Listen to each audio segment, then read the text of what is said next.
Սիրելի հայրենակիցներ, քիչ առաջ իմ ելույթից հետո այստեղ որպես չգիտեմ հակապաստար կամ ինչ որ մի վատ բան, որը եղել է նախկինում, փորձում են համեմատել Հայաստանի եւ Ադրբեջանի ռազմական բյուջեների տարբերությունը։ Ես հիմա ուզում եմ ներկայացնել մի հետազոտության արդյունքներ, որն իրականացրել է Ստոկհոլմի խաղաղության հետազոտությունների միջազգային ինստիտուտը SIPRI, SIPRI,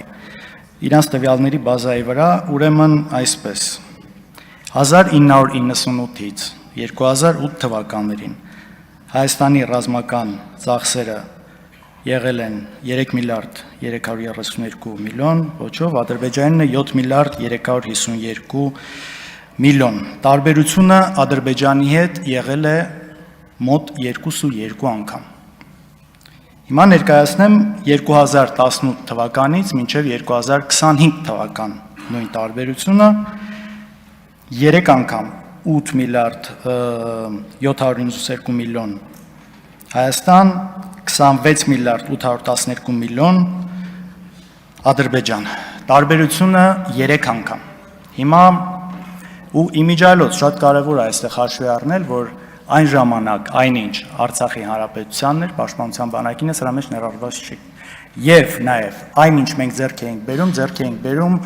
Ռուսաստանի Դաշնության ներքին շուկայական գներով, իսկ շատ բաների համար նույնիսկ չէր վճարվում, այսինքն իրականում պայմանական $1000 դիմաց մենք ստանում ենք ավելի շատ զենք, քան նույն $1000 դիմաց ստանում էր Ադրբեջանը, եթե այսպես պարզ ասեմ։ Այսինքն մենք իրականում ավելի շատ ունենք ու եթե սա հաշվի առնենք, կարծում եմ գոնե այսպես ապահով կարելի ասել 1.5 այդ տարբերությունը։ Հիմա եկենք հաշվենք, պարզ մաթեմատիկա անենք, հա։ 2-2-ը 3-ից մեծ է թե փոքր։ Ձեր դեպքում 3-ա տարբերությունը Ադրբեջանի հետ, մյուս դեպքում 2-2։ Նույնիսկ ասեմ, հաշվի չեմ առնում այն ինչը որ Արցախինն է եղել։ Այս որպես փաստ։ Հիմա անցնենք առաջ։ Խոսվեց մարտի 1-ից իմիջիալոց անընդհատ այս ամեն ինչի մասին խոսելը, կարծում եմ իրականում մեր ժողովուրդը չի ուզում սա։ Իսկապես մեզ սրա համար չի այստեղ ուղարկել, բայց դուք եք մտցնում այս թեմայի մեջ անընդհատ, չգիտեմ ինչի համար, ու եթե բանը ասում, որի հետ ես համաձայն չեմ, մենք համաձայն չենք, ստիպված ոնց որ մենք էլ սկսում ենք հակապաստարկել, բայց այս խոսակցությունների մեջ ներքաշում եք դուք, որովհետև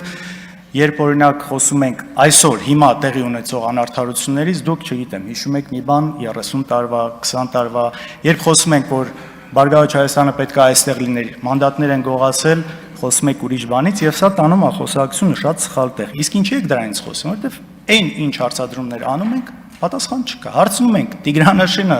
վերջը հնարավոր է այն տարածքը, որը հիմա կոչվում է Տիգրանաշեն, հայտնվի Ադրբեջանի վերահսկողության տակ։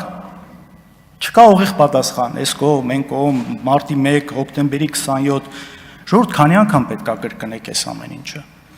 Ինչ գիտեք, մեկ-մեկ ինձ թվում է, ես պետք է այն կողմ նայեմ, Նիկոլ Փաշինյանն է այնտեղ նստած լինի։ Չէ, բայց ոնց հասկանում եք, այնտեղ է ինքը նստած։ Վարչապետը արդեն 8 տարի, դուք իշխանության եք արդեն 8 տարի։ Ու եթե այս ամեն ինչի հետ մեկտեղ դուք շարունակում եք լինելով իշխանություն, ունենալով բոլոր լծակները, որևէ բան ապացուցելու,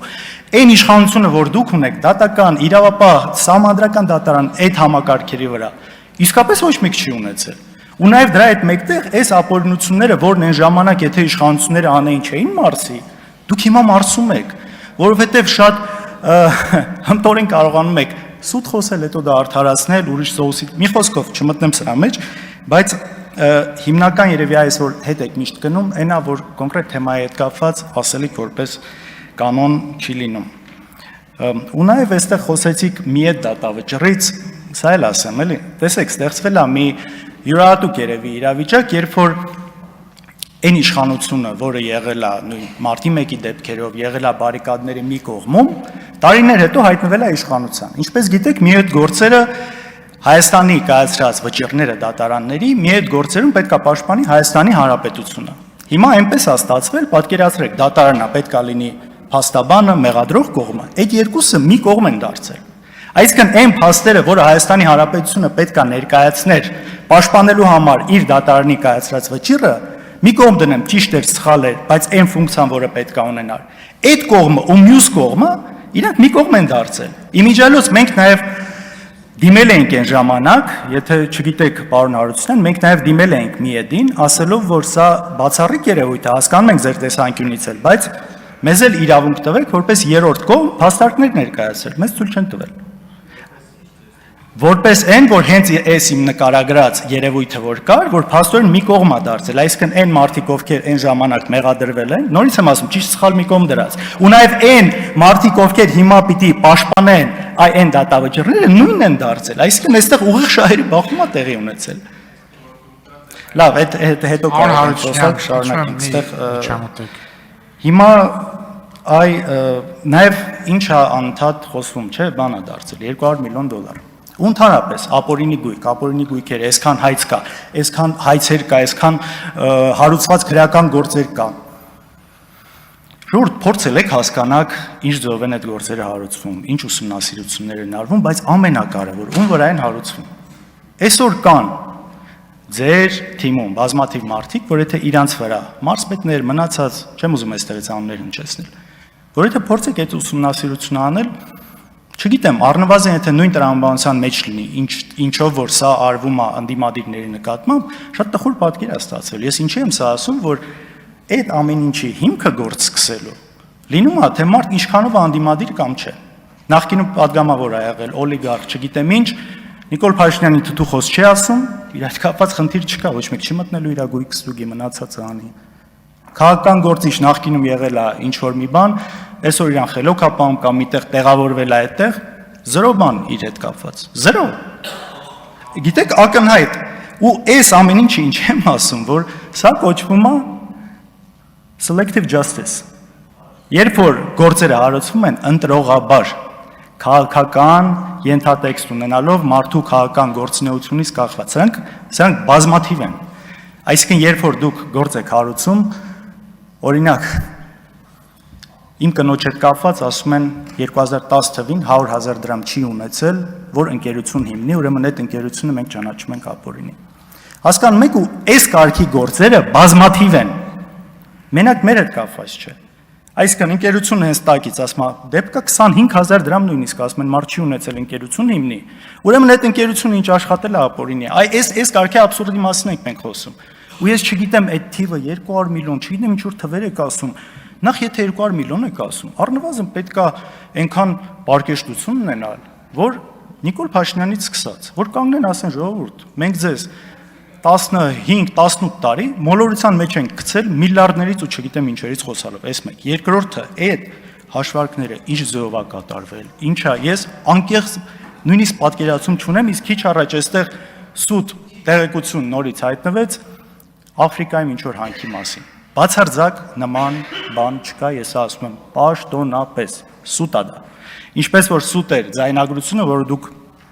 չեք ուզում ոչ մի ձև ընդունել, չգիտեմ էլ ինչ ասեմ, այդտեղ ասում են դատի տվեք։ Եթե դուք, մենք ասում ենք, սկզբնաղբյուրը դուք եք, ընդունում եք որ դուք եք։ Եթե ընդունում եք որ սկզբնաղբյուրը դուք եք, դատի տանք, բայց մենք շատ լավ գիտենք այդ դատական գործերը։ Ամեն դեպքում պարոն Ալեքսյանի դատի տվեք։ Սուս մնացեք որ խոսում եմ, գնում հղում են անում բանի վրա, անանուն աղբյուրի վրա, գիտենք չէ ինչ ձևով եք տալիս։ Ֆեյքային էս բանը գնում է, հետո ասում է դե ես չեմ ասել, այնտեղ գրած է եղել։ Դե լավ էլի։ Նույն ձև եղել է իմիջիալոց 4 միլիարդի պատմությունը ռուսական Չ-կլասի ինչ որ թերթով, երբ որ հետո դա դարձրեցիք բոլորի խոսալու ինչ որ թեմա։ Հա, մեկ էլ անընդհատ խոսում են տենդերների կոնտեքստում ընկերության մասին, ԱԱԲ, ԱԲԲ, միջև մանունը նորմալ չգիտեմ։ Ժողովուրդ, այդ ընկերության մասին ես իմացել եմ 2018 թվականից հետո։ Եղբորս կնոջ, հոր, եղբոր տղայի ընկերությունն է։ Ամենայն անկեղծությամբ բացարձակ գաղափար չունեմ իրանց բիզնես գործունեությունը։ Ինչ ես ձեզնից եմ իմանում, իրանք ջուր տենդեր շահել են, չեն շահել, Մեսրոպն էլ ասում է լավ են կատարել աշխատանքը, լավ չեն կատարել։ Ուրիշ այդ ընկերության մասին, ընկերության հետ կապ բացարձակ չկա, սա անընդհատ ես չգիտեմ, լավ են անում, վատ են անում, դուք նայեք, դուք եք իշխանությունը։ Ու գիտեք, այս ամեն ինչի ֆոնին, այս ամեն ինչը իմանալով հանդերձ, որ շատ բաներ սուտ է, լինելով իշխանության այսքան տարի, երբ որ միևնույնն է, ոչ մի բան չես ապացուցում, բայց մյուս կողմից չես հրաժարվում դրանից, դա կներեք արտահայտությանս համար པարզ բեզաչոտնիկություն է ստացվում, որ գալիս կրկնում եք, չկա 8 տարի։ Չեմ կարծում, որ ձեզ 100 հազարավոր ընտրողները դա են սպասում եւ ակնկալում ձեզնից։ Շնորհակալություն։